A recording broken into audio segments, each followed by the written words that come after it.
On the morning of October 21st, 1966, in the Welsh village of Aberfan, a coal waste tip on the hillside above the village gave way after days of heavy rain.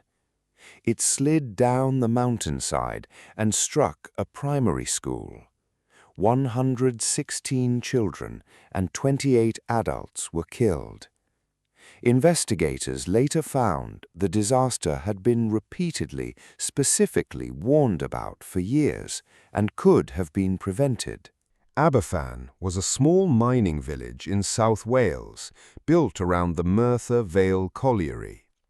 Since 1916, waste from the coal mine, a mixture of rock, shale and coal dust known as spoil, had been piled onto the mountainside directly above the village because the valley floor had run out of space. Over the following decades, 7 of these spoil tips were built on the hillside. By the 1960s, only one, known as Tip 7, was still actively being added to. It sat more than 100 feet above the village, directly above Pantglas Junior School. Tip 7 had been built without adequate survey or planning over ground that concealed natural underground springs, a fact that was known to colliery management. Water from those springs, combined with rainfall, was accumulating inside the tip itself. This is the part of the story that matters most, and it needs to be stated plainly. This danger was known, and it was reported repeatedly for years. As early as 1944, a local government official raised concerns about the growing waste tips above the village. In 1963, after a smaller slide occurred from Tip 7, local residents and the local council complained directly to the National Coal Board, the state-owned organization responsible for the mine and its waste tips.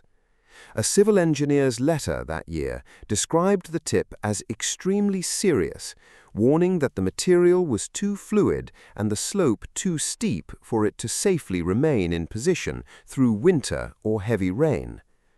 The National Coal Board did not act on these warnings. When local concerns persisted, the organization reportedly indicated that addressing them seriously could threaten the mine's continued operation, and with it, the village's economy. Smaller slips continued to occur on the tip in the years that followed. Those, too, went unaddressed. No proper survey of the tip's condition was ever carried out. Tipping continued in what a later inquiry would describe as a chaotic and unplanned manner until the morning of October 21, 1966. In the days before October 21st, persistent heavy rain had further saturated Tip 7. That morning, workers noticed the tip beginning to slip. Shortly after 9 a.m., a large section of the tip gave way entirely, and the saturated waste liquefied into a fast-moving slurry, moving down the hillside toward the village below. It struck a row of houses first. Moments later, it reached Pantglas Junior School, where students had just begun their last day of classes before a school holiday. 116 children were killed, along with 5 of their teachers. 28 adults in the surrounding village also died. It remains the worst disaster in British mining history, and one of the deadliest losses of children in a single event in the UK's modern history. We aren't going to describe what rescue workers found that day. It has been documented elsewhere, extensively, by people far closer to it than this channel can or should be. What matters here is what came before it and what came after. A tribunal of inquiry, chaired by Lord Justice Edmund Davies, began hearings less than 2 weeks after the disaster. Over 76 days, it heard testimony from 136 witnesses and reviewed hundreds of pieces of evidence.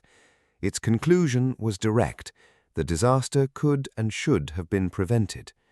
The tribunal found the National Coal Board responsible, describing its conduct as, in its own words, marked by bungling ineptitude and a callous indifference to the dangers of tip stability. It found that engineers within the organization should have recognized the danger had they been properly involved, and that the repeated warnings from residents and local officials had been dismissed or ignored at every stage. No individual at the National Coal Board was ever criminally charged or lost their job as a direct result of the tribunal's findings, a fact that remained a source of lasting anger in Aberfan and across Wales for decades afterward.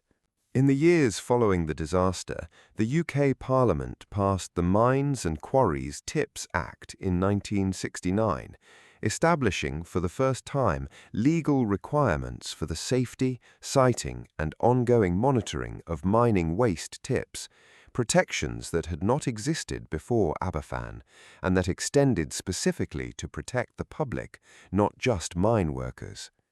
The remaining spoil tips above Aberfan were removed in the years that followed, a process the community itself had to fight for, including funding it was initially asked to help pay for from a disaster relief fund raised in the children's memory, a decision that was later reversed, decades on, when the money was repaid. Pantglas Junior School was never rebuilt on its original site.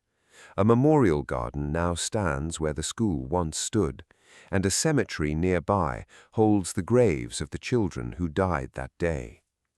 Aberfan is still taught today in engineering ethics and public policy courses as a case study in what happens when clear, specific, repeated warnings are weighed against cost and economic disruption, and cost is allowed to win.